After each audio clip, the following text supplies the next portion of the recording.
I'd say it's a pretty nice area for young people to walk around because it's quite open. There's nice pathways and there's just so much to see, which I think is quite enjoyable.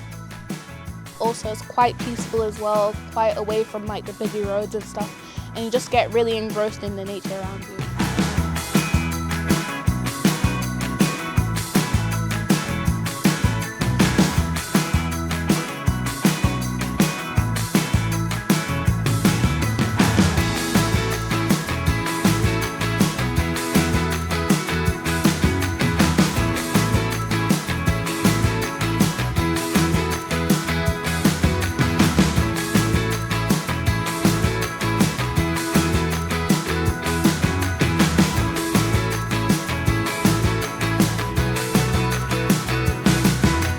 The area around the Henge at Marsh Farm is really accessible. The paths are flat. It's very easy for people with physical difficulties to walk around. You'd easily be able to get wheelchairs or buggies around if you needed to.